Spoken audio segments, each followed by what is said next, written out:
Pessoal, dentro do capítulo 1, do título 8º do Código Penal, nós falamos do 250, que ele é relevante, vocês perceberam, pede-se bastante dele em exame de ordem e concurso, por isso que eu falei. Tem bastante na prática também? Tem bastante também na prática, sim. Tá? O problema é que às vezes confunde muito o crime de dano qualificado pelo fogo, né, pelo incêndio, com o 250. Mas você precisa saber o 250 para entender o dano qualificado lá que nós discutimos. Um outro artigo que é importante dentro desse primeiro capítulo, e nós só vamos falar desses dois, é o artigo 257. Então nós saímos do primeiro e vai para o último. Tá certo que o último é o 258, mas ali traz aquelas hipóteses que nós mencionamos de aumento de pena que vale para todos os dispositivos, inclusive para o 257. Então, nós temos de relevante agora o 257 do Código Penal. Relevante porque utiliza-se bastante na prática? Não, relevante porque você pode confundir ele com o crime de furto, tá? Ou até mesmo com o crime de dano. Então, nós vamos falar dele aqui, mas esse é bem rapidinho, porque esse é simples, tá?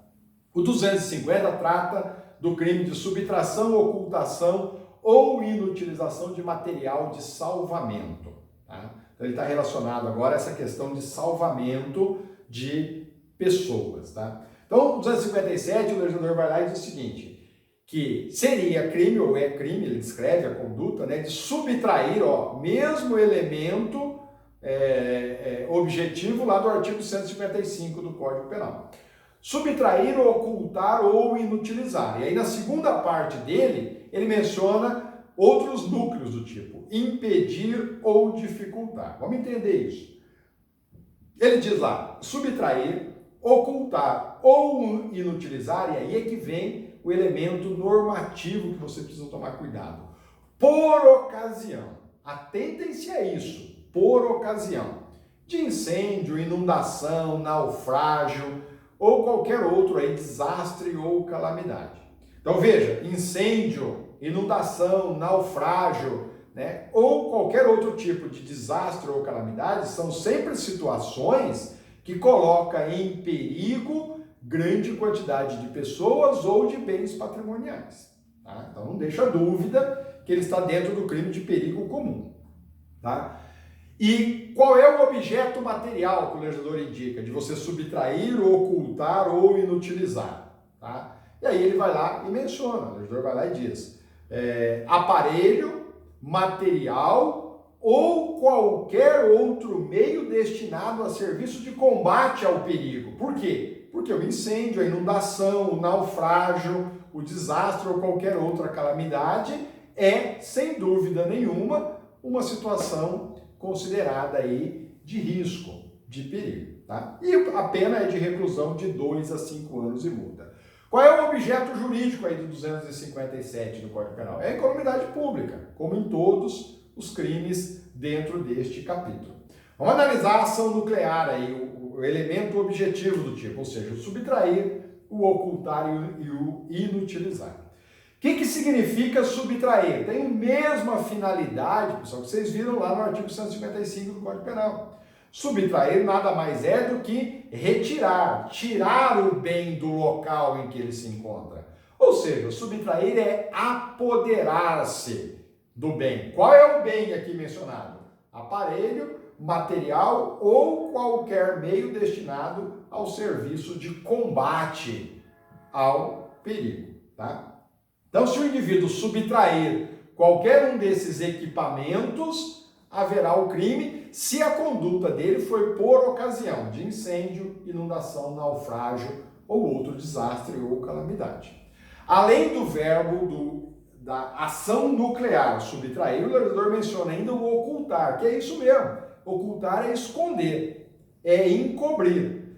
O fato de você esconder o equipamento vai, sem dúvida nenhuma, aumentar ainda mais a possibilidade do dano, ou seja, o perigo se torna mais relevante ainda. Vamos analisar cada uma dessas situações. Ou inutilizar. O inutilizar agora é danificar, é estragar, é tornar imprestável, inservível, destruir. Tá? Essa é a hipótese. O objeto material eu já mencionei para vocês.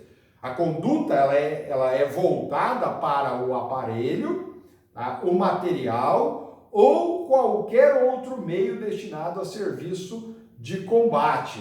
De combate ao quê? De combate ao perigo, ao socorro ou ao salvamento. Então veja, pessoal, os bens móveis que o legislador descreve aí, tá? A qual deve recair a conduta do agente, tá? Os bens móveis devem ter a finalidade específica de combate a essas situações de perigo. Quais seriam esses objetos materiais, então, que nós acabamos de mencionar? Pessoal, vários, né? Se você levar em consideração que a proteção é de situação que exige socorro, salvamento e etc., você vai verificar o seguinte: quem atua nessas áreas geralmente são bombeiro, defesa civil, SAMU, né? E por aí afora. Tá? Então veja, quais são os equipamentos que essa categoria utiliza-se? Pô, você tem lá aquelas bombas, né, de incêndio que lança água.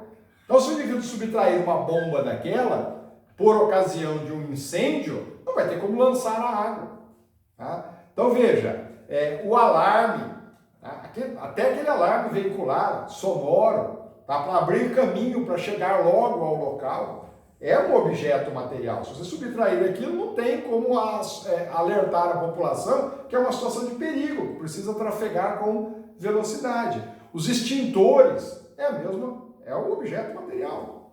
Inserido aí o salva-vida, né? Para poder salvar uma embarcação que estava lá com 200 pessoas, 2.000 pessoas, que está em naufrágio, você precisa salvar as pessoas. Se você subtrai, ou se você esconde, ou se você rasga o salva-vidas, você não pode utilizá-lo. E a falta desse equipamento vai levar pessoas a óbito, não resta a menor dúvida em relação a isso. Ou até você conseguir novos equipamentos, novo material para se deslocar ao ponto da situação de perigo, várias pessoas já morreram, ou o perigo se tornou maior ainda. Então veja, a escada de emergência é um objeto material, os medicamentos utilizados, aquele aparelho desfibrilador, tá? O tubo de oxigênio, aquelas roupas de proteção que os bombeiros usam ou que os agentes da saúde utilizam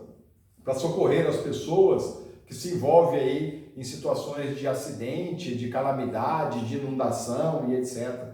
Veja, nós estamos tratando de perigo comum. Professor, então se houve um acidente ali na rodovia que tem 2 vítimas, não é essa a hipótese. Nós estamos tratando de situação de naufrágio, de inundação. São essas as hipóteses que o legislador menciona, ou seja, onde há grande quantidade de pessoas ou bens patrimoniais envolvidas. O que é importante aí? Então, veja, isso aí do inutilizar, você não deu nenhum exemplo. Imagine que a pessoa vai lá com uma faca e corta a mangueira do bombeiro lá que leva água. A hora que ele aciona a bomba está lá, ele estica a mangueira. A hora que ele aciona a bomba, a água vai sair por aquela parte que você furou, que você cortou, e vai reduzir o alcance lá na ponta. Portanto, ela não vai atingir o local desejado se não houvesse a inutilização. Essas são as situações que vai aumentar ou não vai possibilitar a eliminação da situação de risco, de perigo. Tá? O elemento normativo do tipo aí, né? O legislador vai lá e diz uma ocasião especial, por ocasião.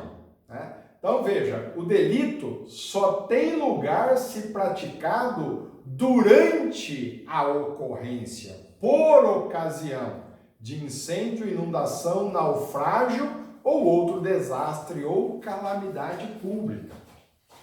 Então veja, e aí é que reside o grande problema, pessoal. Questões que já surgiram. Vem lá numa questão de concurso a seguinte perguntinha. O indivíduo A, tá, escala um muro lá do quartel dos bombeiros, tá, à noite, aproveitando que os caminhões ou demais viaturas estão estacionados no pátio, e ele vai lá e subtrai os extintores daquele caminhão. Ou ele vai lá e corta a mangueira que conduz a água. Tá? Essa é a hipótese. Ou ele vai lá e esconde o salva-vida, ou o capacete, ou a roupa utilizada para a prestação do socorro. Tá? Esse é o comportamento. Tá? Essa é a pergunta que vai vir para vocês. E aí vem as alternativas. Qual crime ele pratica? Aí vem lá, furto simples, furto qualificado. O examinador vai colocando as alternativas. Pessoal, e aí dentre as alternativas vai vir o artigo 257 do Código Penal. Então, ó, você olha e fala o seguinte, se ele subtraiu os extintores ou se ele danificou a mangueira que conduzia a água, tá, do caminhão do bombeiro, tá, e é um objeto material destinado à prestação de socorro, uma situação de perigo, é o 257. Não é. Por que não é? Porque essa conduta não se deu por ocasião. Então, só há o crime do 257 se o indivíduo realiza a subtração, a ocultação ou a inutilização por ocasião do incêndio, da inundação, do naufrágio, do desastre ou da calamidade. Tá? Então, veja, está ocorrendo um incêndio aí na cidade. O bombeiro foi acionado, parou o caminhão em frente a um prédio que está em chamas. Aí o bombeiro vai lá e estica a mangueira. Quando o bombeiro estica a mangueira para jogar a água, a pessoa vai lá e corta a mangueira. Agora há o crime de 257. Ou no momento em que o bombeiro está lá, ele vai lá e subtrai aquelas roupas anti-chamas. Agora há o 257 e não o 155 do Código Penal. Tá? Por quê? Porque está ocorrendo a situação de perigo e você realiza qualquer um desses núcleos do tipo por ocasião. Se não for por ocasião, ou é dano ou é furto, tá bom? Ou é roubo, dependendo da situação, dependendo da hipótese, se é com violência ou grave ameaça e assim sucessivamente, tá bom? Essa é a diferença, aí vocês precisam ficar atentos. No finalzinho do 257, o legislador descreve uma segunda figura típica. Aí ele vai lá e diz, se o agente, agora ele não subtrai, ele não danifica, né? Ele não inutiliza e ele não oculta. Ele não faz nenhuma dessas três condutas, ele não realiza nenhum desses três comportamentos. Ele só impede ou dificulta. O que significa o impedir ou dificultar? O impedir ou dificultar o socorro, a prestação do socorro, é o indivíduo embaraçar, colocar obstáculo. Tá? Aí você está impedindo. Tá? O que significa isso? Por exemplo, para vocês entenderem. Imagine que, por ocasião de um incêndio, eu tomo conhecimento no rádio do meu caminhão, está ocorrendo um incêndio na cidade. E eu estou passando com o meu caminhão em frente ao corpo de bombeiro. É um exemplo ilustrativo. E aí eu paro o meu caminhão em frente ao portão de saída das viaturas do bombeiro. Tranco o caminhão e vou embora. E deixo o caminhãozão lá, em frente. Com esse comportamento, eu impeço os bombeiros de sair, até eles acionarem o guincho, ou arrombar a porta e abrir o caminhão, destravar o caminhão e empurrar o caminhão para que eles possam sair. Isso levou 5 minutos, 10 minutos, 30 minutos. Numa situação de perigo, pessoal, isso é relevantíssimo para salvar ou não a vida da pessoa, para evitar o perigo ou para chegar ao dano. Então ele não subtraiu, ele não ocultou, ele não inutilizou absolutamente nada, mas ele impediu, ele embaraçou, ele criou um obstáculo àqueles agentes que atuam em situação de perigo. Portanto, ele responde pelo 257, porém na segunda figura. Tá? E o dificultar é tornar mais custoso. Então, por exemplo, né? O indivíduo está indo com o carrinho dele aqui na rua, ele olha no retrovisor e vê que está vindo lá um veículo desses com giroflex, com sirene e etc. E ele está indo com o carrinho dele, um Fusquinha 66, em altíssima velocidade, está indo a 20 km por hora. E aí ele vai no meio da rua, tá? E ele então dificulta que esse veículo continue desenvolvendo a velocidade dele. Aí eles tentam sair pela esquerda, ele joga para a esquerda. Tenta sair para a direita, ele joga para a direita. Até eles conseguirem ultrapassar esse veículo, demorou lá 2 minutos, 3 minutos, 5 minutos, 10 minutos. Isso é relevante numa situação de perigo? Relevantíssima. Verifique que o legislador colocou todas essas hipóteses mencionadas. Mas quando você ouve uma sirene atrás, você imediatamente abre o caminho, para que eles possam passar, porque ele está dizendo, estou numa situação de risco, estou numa situação de perigo, ou alguém está numa situação de risco, alguém está numa situação de perigo, e eu preciso salvá-lo. Veja que nós estamos diante de perigo comum, tá? Não confundam lá com o título 1, capítulo 3º do Código Penal, ok? Então nós temos 5 núcleos dentro do 257, 3 na primeira figura, 2 na última figura, tá bom? Portanto, nós estamos diante de um tipo penal, tá, misto alternativo. O que significa isso? Se o indivíduo praticar um núcleo ou 2, 3 núcleos do tipo, dentro do mesmo contexto fático, o crime é um só. Não é porque ele subtraiu e depois ocultou que ele vai responder pela subtração e pela ocultação. Se foi dentro do mesmo contexto, ele subtraiu um extintor e ocultou a roupa do bombeiro, o crime é um só, se for dentro do mesmo contexto fático. O elemento subjetivo é o dolo de perigo realizado pela conduta do agente, ou seja, é aquele dolo voltado a gerar a situação não tolerada, situação de risco, de perigo não tolerado. Portanto, o dolo dele tem que estar voltado a esse fim, por ocasião do incêndio, tratando-se de uma questão de perigo comum para ocorrer aí o 257 do Código Penal. O sujeito ativo e o sujeito passivo, pessoal, é qualquer pessoa, porque o 257 é um crime de perigo comum e não é um crime comum e não um crime próprio ou crime de mão própria. Portanto, qualquer pessoa pode figurar como sujeito ativo e como sujeito passivo. Nós temos o Estado e as pessoas efetivamente expostas a risco, pode ser qualquer uma se você conseguir determinar isso. Veja que no 257, o legislador em nenhum momento menciona a palavrinha perigo. Logo, nós estamos diante de um crime de perigo abstrato e não de um crime de perigo abstrato ou presumido, e não de um crime de perigo concreto. Portanto, aqui basta você realizar qualquer uma dessas 5 condutas para haver o crime presente os demais elementos do tipo penal. Eu não preciso provar nada, o legislador diz que a conduta por si só já é perigosa, tá bom? Quando que ele vai se consumir? Com a subtração, com a ocultação, com a inutilização, né? Ainda que ele não consiga impedir o resultado. O crime é de perigo presumido, tá bom?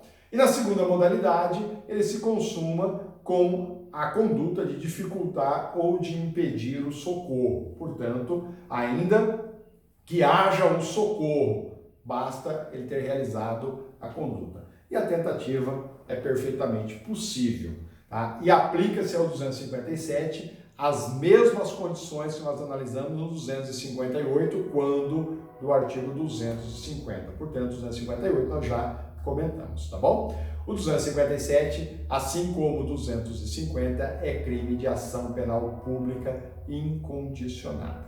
Perfeito? O 257 era isso, pessoal. Por essa semana, tá ok. Um abraço a todos.